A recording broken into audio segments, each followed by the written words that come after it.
ಹೂವಲಿ ಗಂಧ ಸೇರಿದ ಹಾಗೆ, ಹೂವಲಿ ಗಂಧ ಸೇರಿದ ಹಾಗೆ ಬೆರೆಯಲು ಎಂದು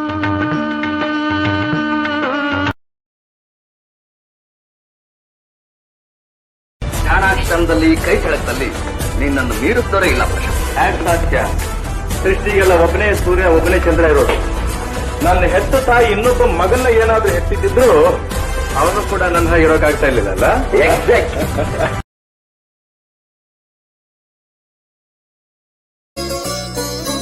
ಒಂದು ಮಾತಾಡೋ ಹೂವ ಕಂಡೆ ನಾನು,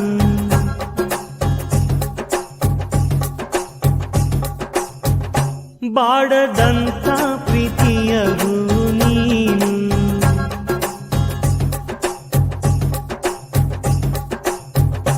ನಿನ್ನ ಮನಸ್ಸಾಗೆ ಎಲ್ಲ ಬರಿಜೇನು, ಇನ್ನು ಇದಕ್ಕಿನ್ನ ದೊಡ್ಡದಲ್ಲ